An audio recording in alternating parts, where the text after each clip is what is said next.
రాజేశ్వరి చెప్పే కథలకి స్వాగతం. మరొక చక్కటి కథతో మీ ముందుకు వచ్చాను. కలల చెలి అనే కథని ఎపిసోడ్స్ రూపంలో విందామండి. ఈ కథ రచయిత్రి పేరు డాక్టర్ శ్రీమతి కె శ్రీదేవి గారు. వీరు కర్నూలు జిల్లా నంద్యాల పట్టణానికి చెందినవారండి. ఈ కలల చెలి గురించి కొద్దిగా మాట్లాడుకుందాం. ఈ దేశంలో కలం పట్టి రచయిత్రులుగా చలామణి కావాలనుకున్న దుగ్ధ, కీర్తి, కండూతి చాలామందికి ఉంది. కానీ రచన అంటే ఏమిటి? అది సమాజానికి ఎంతవరకు ఉపయోగపడుతున్నది? చదువరుల మెదుడిని ఎంతవరకు పదును పెడుతున్నది అని ఆలోచించి అక్షరాక్షరంలో వేదన, తపన కలిగి ధీరత్వంతో తనదైన ప్రత్యేక శిల్ప చాతుర్యం మేళవించిన బాణిలో చెప్పాలనుకున్న విషయాన్ని స్పష్టంగా, నిర్దిష్టంగా చెప్పి వాసికెక్కిన ప్రఖ్యాత రచయిత్రి శ్రీమతి డాక్టర్ కె శ్రీదేవి గారు. ఇది స్వాతి సీరియల్గా ప్రచురితమై అశేషాంధ్ర పాఠకలోకాన్ని సమ్మోహనపరిచిన సరికొత్త నవల. ఇది శ్రీమతి కె శ్రీదేవి గారి 20వ నవల. ఈ నవలని మీరు వినకపోతే ఒక మంచి నవలను మిస్ అయ్యామనే చింత ఎప్పటికీ వదలదు. కాబట్టి నా ద్వారా కలల చెలి అనే కథని వినండి. ఇక కథలోకి వెళ్ళిపోదాం. ఇక 3వ ఎపిసోడ్లోకి వెళ్దాం. కళ్యాణ్ హృదయ జలదిలో రాగతారంగాలు ఉవ్వెత్తున లేచాయి. ఎవరీమే? ఇంతలో ఇక్కడికి ఎలా వచ్చింది?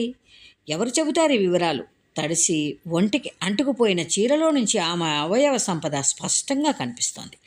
కలకలా నవ్వుతుంటే గుండెల్లో వలపు జలతరంగిని మ్రోగుతోంది. కళ్యాణ్ మనసు లయ తప్పింది. పరవశంగా చూస్తూ ఆమె వైపే నడవసాగాడు. కళానిధి చేతులు పట్టుకుని ఆపకపోతే ఆమె దగ్గరికి వెళ్ళిపోయేవాడే. అంతలో వాళ్ళల్లో స్నానం చేస్తున్న ఒక అమ్మాయి గబగబా షర్టుతో ఒకటి తగిలించుకొని కళానిధి దగ్గరకు కోపంగా వచ్చింది. అతను తెల్లబోయి చూడసాగాడు. ఏయ్ మిస్టర్, బుద్ధుందా లేదా? ఆడపిల్లలు స్నానం చేస్తుంటే ఫోటోలు తీస్తావా? ఆమె చేతులు తిప్పుతూ మాట్లాడుతుంటే కొన్ని నీటి తుంపర్లు శశాంక మీదగా కూడా పడ్డాయి. మిస్, కొంచెం మర్యాదగా మాట్లాడటం నేర్చుకోండి.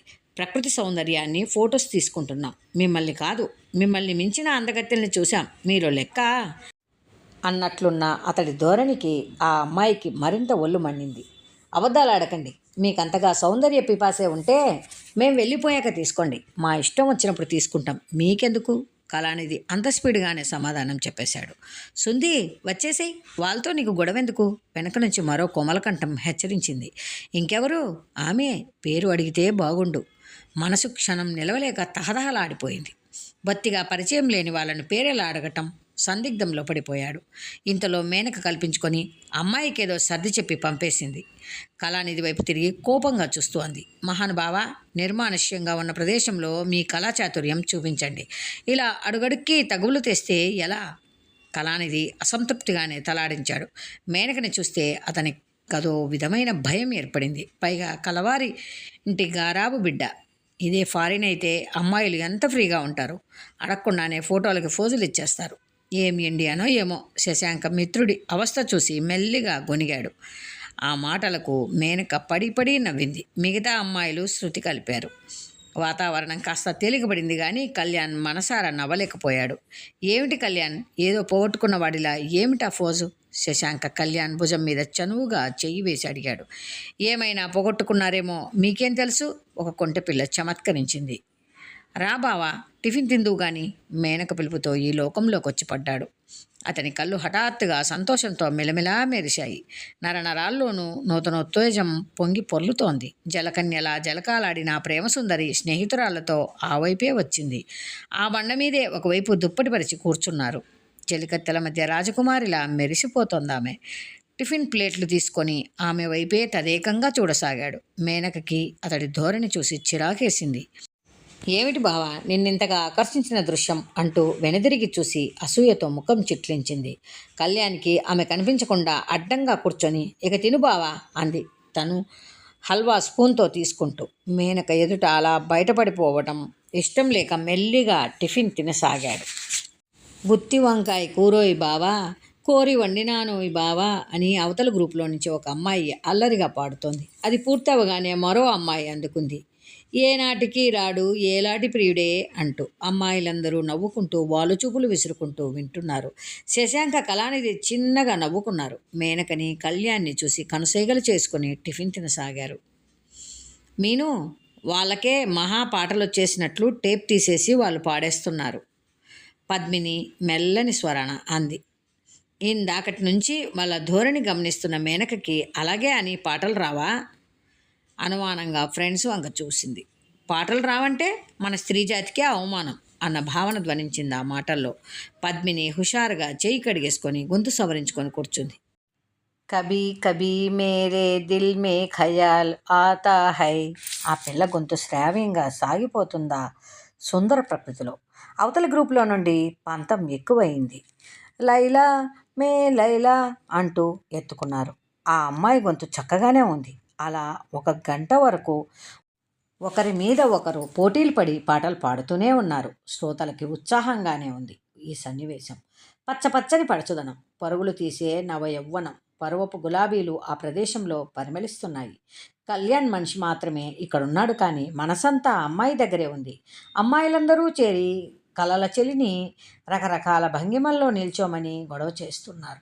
ఏయ్ సుషి, ఇలా కాదు, అలా నిల్చో, కాస్త ముఖం పైకెత్తు. ఏది ఆ కళ్ళల్లో కాంతి, పెదాల మీద చిరునవ్వు, స్మైల్ ప్లీజ్. అబ్బా, ఆ పైట సరిగ్గా వేసుకో, వెంట్రుకలు కాస్త చెదిరినట్లు మార్చు. కెమెరా పట్టుకున్న అమ్మాయి సూచనలు ఇస్తోంది. సుమా, కొంచెం వెనక్కి వెళ్ళు, బాగా కుదురుతోంది. ఇంకొంచెం, ఇంకొంచెం స్లో, ముందుకి. సుమ ఒక్కో అడిగే వెనక్కి వేస్తోంది. సుశీ, సుమ రెండింటిలో ఏ పేరో కళ్యాణ్ ఆలోచిస్తున్నాడు. ఇంకో 2 అడుగులేస్తే సుమ అగాధంలోకి జారిపడబోయేదే.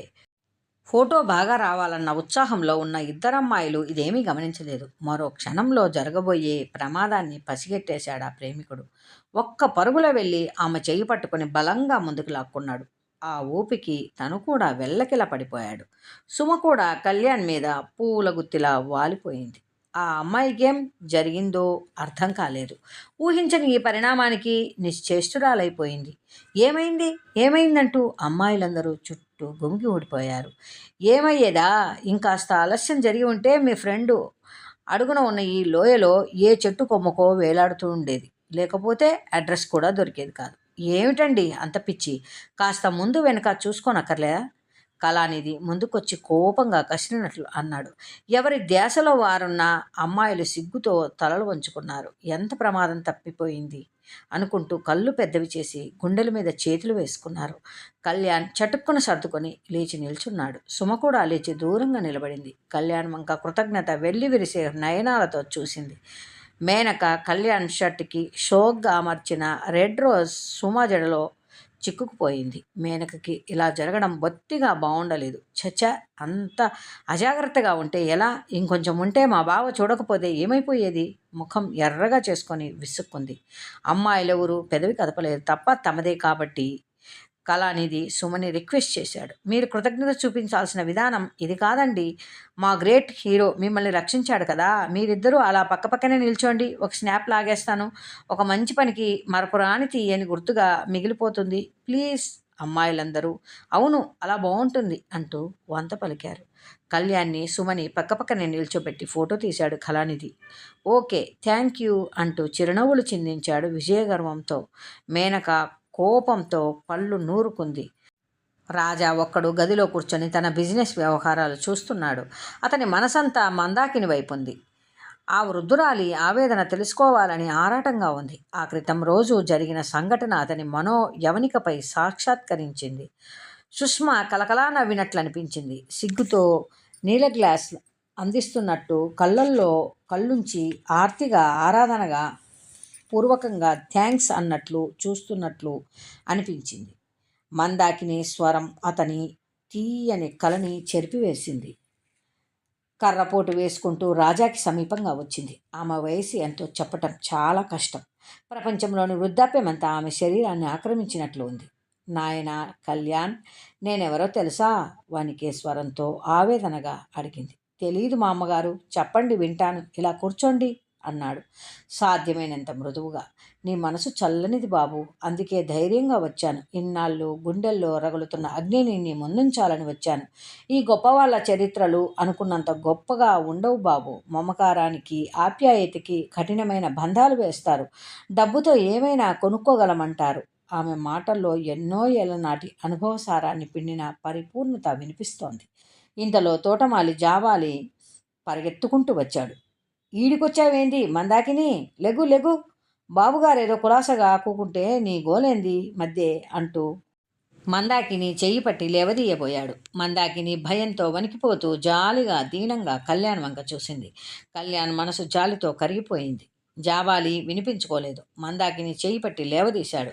మీకు తెలవదు బాబుగారు, మా ఉద్యోగాలే కాదు పేనాలే పోతాయి. పిల్లలుగలోని క్షమించండి, యాడి మనుషుల్ని ఆడే ఉంచమని అమ్మగారి ఉకం అంటూ మందాకిని చెయ్యి పట్టి నడిపించుకొని తీసుకెళ్లాడు.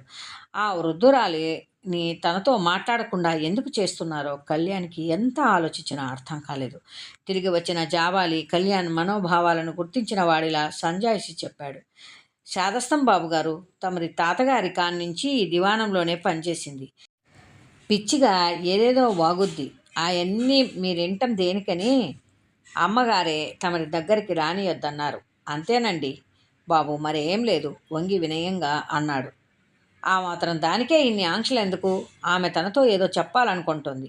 ఎదలోని సోదా వెళ్ళబోసుకోవాలనుకుంటుంది. అదేమిటో తెలుసుకోవాలి కళ్యాణ్ దృఢంగా నిశ్చయించుకున్నాడు. మందాకిని వైపు సాగే ఆలోచనలని అతి ప్రయత్నం మీద నిగ్రహించుకొని ఫైల్స్ చూడసాగాడు కళ్యాణ్. ఈ బిజినెస్ వ్యవహారాలన్నీ మహారణ్యంలా ఉన్నాయి. అంతా గందరగోళం, గజిబిజి, ఏది స్పష్టంగా లేదు. ఎక్కడికక్కడ పకడ్బందీగా ఎవరికీ దొరకకుండా లెక్కలు తయారు చేశాడు దివాన్. చేసేవి వెధవ పనులైనా ఎంతో నేర్పుగా చేస్తారు కొందరు. తనకి తప్పులు దొరుకుతున్నాయి. సొంత ఖర్చు అనో రాజమండ్రి ప్రయాణం అనో రాస్తాడు. 10,000 ఖర్చు రాసేస్తాడు. 10,000 ఎందుకయింది, ఏం ఖర్చు చేశారు అని ఎవరిని అడగాలి? తండ్రిని అడగలేడు. ఆయన చెప్పలేడు. ఎక్కడో ఏదో వ్యవహారం, అడ్వకేట్ ఫీజు అని ఉంటుంది. ఓచర్ పగడ్బందీగా ఉంటుంది. విదేశాల్లో సైతం అంత ఫీజు ఇవ్వరు. ఏమని ప్రశ్నించాలి? ఎక్కడో ఏదో బాకీ వసూలు కావాలి. వసూలు చేశారు, జమ ఉంది. ఖర్చు వివరాలు, అడ్వకేట్ ఫీజు, లాడ్జింగ్ బోర్డింగ్ ఖర్చులు, మేనేజర్ కారు ప్రయాణాలు, అలవెన్స్ అంత వివరంగానే ఉంటుంది. 1,000 రూపాయలు ఖర్చు పెట్టి 100 రూపాయలు వసూలు చేయాల్సిన అవసరం ఏమిటి? ఒకచోట అయితే మరీ దారుణం. 1000 రూపాయల కోసం 8,000 రూపాయలు ఖర్చయింది. రాజాకి ఆగ్రహం ముంచుకు వచ్చింది.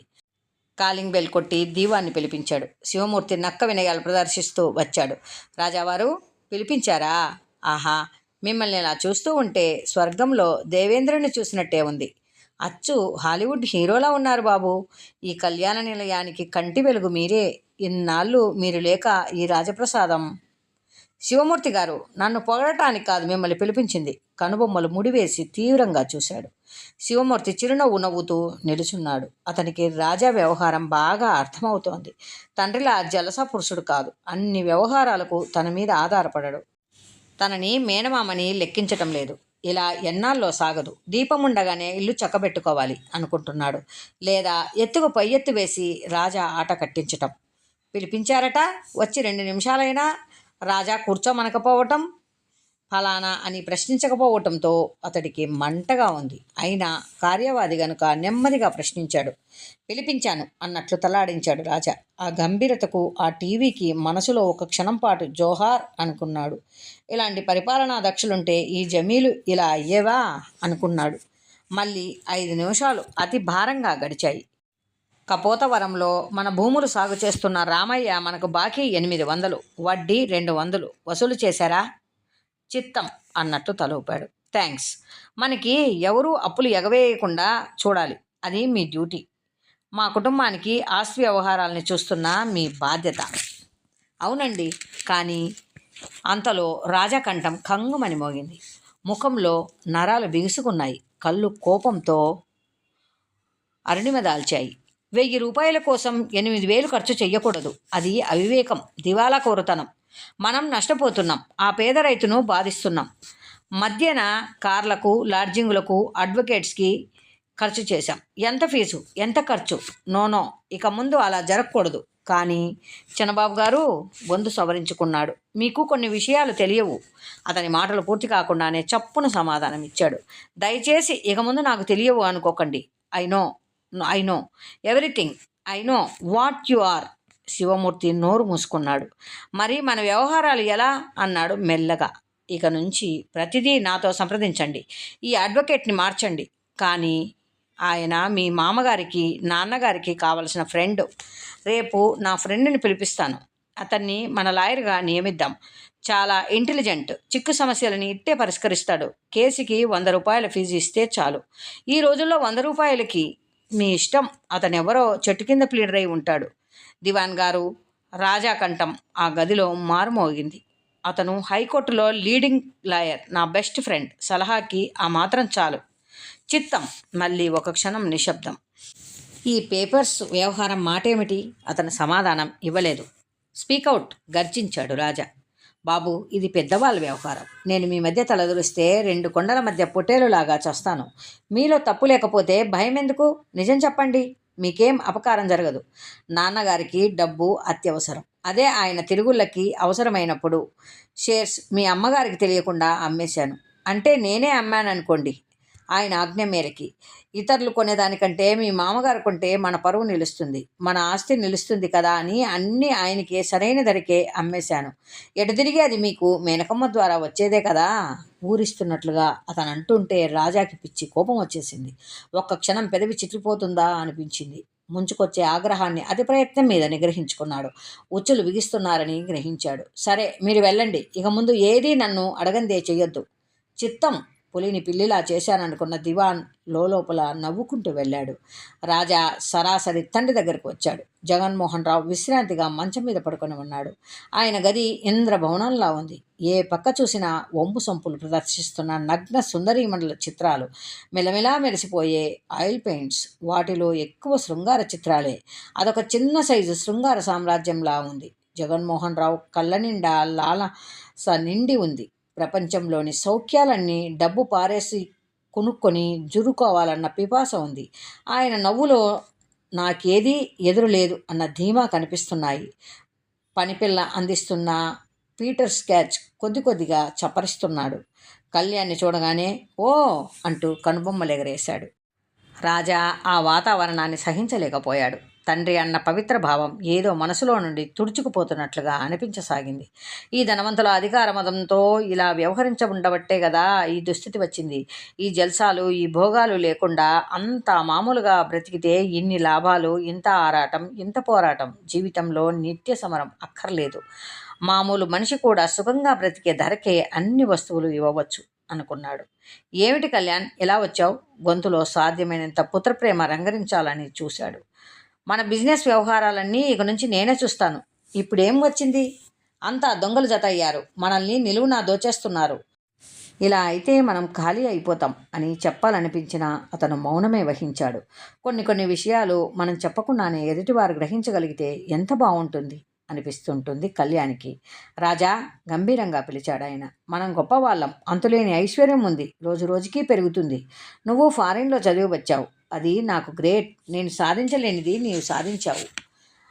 I am very proud of you. But my dear boy, అక్కడి వాళ్ళకి మనకి చాలా తేడా ఉంది. వాళ్ళు కష్టించి శ్రమించి బ్రతుకుతారు. మనకి ఆ కర్మ అక్కర్లేదు. పని చేసే మనుషులు మన కనుసన్నల్లో ఉన్నారు. రాజా వింతగా చూశాడు. తండ్రి జీవన సిద్ధాంతం విస్మయంగా విన్నాడు. మై డియర్ యంగ్ సన్, సుఖపడు. జీవితంలోని ఆనందాలు పూర్తిగా అనుభవించు. నువ్వు మేనకని పెళ్లి చేసుకుంటావని మీ అమ్మ ఆశపడుతోంది. నేను నా ఫ్రెండ్ కూతురైతే బాగుంటుందనుకుంటున్నాను. నీ ఇష్టం ఏమిటో నాకు తెలియదు. ఏది ఏమైనా నువ్వు పెళ్లి చేసుకో. హాయిగా లైఫ్ ఎంజాయ్ చెయ్యి. అసలు నా చుట్టూ ఇంత సుందర ప్రపంచం ఉందని ఆ రోజుల్లో తెలిస్తే నేను అసలు పెళ్లి చేసుకునేవాడినే కాదు. Wife is a knife to cut your life అన్నారు. సో ఈ వ్యవహారాలు, చికాకులు అన్నీ తలకెక్కించుకోకు. తెలియకపోతే మోసం చేస్తారని చదివించాను అంతే. నువ్వు మేనేజర్ దగ్గర గుమాస్తాగా ఐ డోంట్ లైక్ మరో కప్పు చప్పరిస్తూ అన్నాడు. రాజా నిట్టూర్చాడు. ఈయన్ని మార్చటం సాధ్యం కాదు. పరిస్థితుల్ని అదుపులోకి తెచ్చుకోవాలి అని చటుక్కన వెనుదిరిగాడు. జగన్మోహన్ రావు వెళ్ళిపోతున్న కుమారుని చూసి గమ్మత్తుగా నవ్వుకున్నాడు. జీవితం మధుశాల, యవ్వన రసలీల. పక్కనే టేప్లో నుంచి పాట సన్నగా వినిపిస్తోంది. యంగ్ బాయ్ అనవసరమైన ఆలోచనలతో చెడిపోతున్నాడు. ఆ త్రాగిన మైకంలో ఆయన దివాన్కిచ్చిన మాట నిలబెట్టుకున్నాడు. రాత్రి 10 గంటలవుతోంది. అప్పటిదాకా రకరకాల సందళ్లతో ఉన్న ఆ భవనం అతి నిశ్శబ్దంగా మారిపోయింది. కుముదినీదేవి ఇచ్చిన శిక్షణకి పనివాళ్ళను సైతం ఆ పైన పని చెయ్యనివ్వదు. హాయ్ బావా. మేనక పిలుపు విని అతని ఆలోచనల హారం తెగిపోయింది. ముఖమంతా నవ్వు పులుముకొని చేతిలో పాల గ్లాస్తో నిలిచి ఉందామె. మేనక అతనికి దగ్గరగా వచ్చి పాల గ్లాస్ నోటికి అందించింది. ఆమె ఒంటి మీద నుంచి ఖరీదైన సెంటు పరిమళం అతని ఒక్కసారిగా చుట్టివేశాయి. ఆమె ముందుకి వంగటంతో ఉబికిన యవ్వన సంపద అతనికి తాకనట్లు తగులుతోంది. రాజా ముఖం చిట్లించి కొంచెం వెనక్కి జరిగాడు. పాల గ్లాస్ చేత్తో పట్టుకున్నాడు. అమ్మాయి గారికి శ్రమెందుకు, నేనే తాగేస్తాను. సర్వెంట్స్ ఏమయ్యారు, నువ్వొచ్చావు, బలవంతాన నవ్వుతూ అన్నాడు. ఏం, నేను తేకూడదా? ఆ అధికారం లేదా? అధికారంతో అంతరంగాలు జయించగలవా? అదే చనువు చూపే అధికారం. అనురాగం ప్రదర్శించే అంతరంగం లేదనుకున్నావా? సారీ మీను, అనురాగాంతకరణ నీకు లేదనటం లేదు, నాకు ఆ అర్హత లేదంటున్నాను. బావా, ఏమిటి ఆ మాటలు? నేనంటే ఇష్టం లేదా? ఇన్నాళ్ళు కన్న కలలన్నీ కళ్ళలేనా? ఆమె గొంతు ఆవేదనతో సన్నగా వణికింది. మీను, నువ్వంటే నాకు చాలా ఇష్టం, కానీ నువ్వు అనుకుంటున్న ఇష్టం కాదు, మెల్లగా అన్నాడు. ఆమె ముఖం ఒక్క క్షణం వికసించి అంతలోనే ముడుచుకుపోయింది. అతని భుజం మీద గోముగా చేతులు వేసి చుబుకం అతని తలకు ఆనించింది. ఆమె హృదయం అలలా ఎగిసిపడుతోంది. కళ్యాణ్ ఈ అతి చనువును భరించలేకపోతున్నాడు. పెళ్లి కాని ఆడపిల్లలు హద్దుల్లో ఉంటేనే ముద్దుగా ఉంటుందని అతని అభిప్రాయం. మేనక, ఏమిటిది? నాకు నిద్ర వస్తోంది, పడుకో. జోలపాడనా? జోలపాట విని నిద్రపోయే వయసా నీది? కాదు, ప్రియురాలి వలపు పాటుతో పరవశించాల్సిన తరుణం, అవునా? ఆమె కళ్ళు చిత్రంగా మెరిశాయి. అబ్బా, విసిగించక వెళ్ళు మీను. అమ్మకి తెలిస్తే బాగుండదు, తెలియకపోతే బాగుంటుందా? చెవి దగ్గరగా వంగి గుసగుసగా అడిగింది. మీను, ప్లీజ్. అర్థింపుగా చూశాడు. బావా, నన్నెందుకు దూరం చేస్తున్నావు? నేనేం పాపం చేశాను? మీను, నాకు నిద్ర ముంచుకొస్తోంది. వళ్ళు విరుచుకొని చేతివేళ్లు విరుస్తూ చిటికెలు వేసి ఆవులించి అలసట ప్రదర్శించాడు. మరీ ఇంత కఠినశిలగా మారిపోయావేం? అమెరికా వెళ్ళిన తర్వాత రొమాంటిక్గా తయారై వస్తావనుకున్నాను. అతని మీద నుంచి చేతులు తీసివేసి కినుక ప్రదర్శించింది. రొమాన్స్ నేర్చుకోవటానికి అమెరికా దాకా వెళ్ళాలా? ఆశ్చర్యంగా చూస్తూ ప్రశ్నించాడు. నీలాంటి వాళ్ళు స్వర్గంలో ఉన్న రంభని చూసినా చలించరు. నిరసనగా చూసింది. రంభ అంత అందంగా ఉంటుందా? కవ్వింపుగా చూశాడు. బాబు, నీతో వాదించలేను. ఇదిగో నమస్కారం. అసలు ఒక మంచి న్యూస్ చెబుదామని వచ్చాను. మూడంతా చెడగొట్టేశావు. చిరాగ్గా చూసింది. ఇదండి కథ. తిరిగి 4వ ఎపిసోడ్లో మళ్ళీ కలుద్దాం. మీకు ఈ కథ నచ్చినట్లయితే లైక్ చేయండి, షేర్ చేయండి, సబ్స్క్రైబ్ చేయండి. మీ విలువైన అభిప్రాయాలని కమెంట్ బాక్స్లో తెలియజేయండి.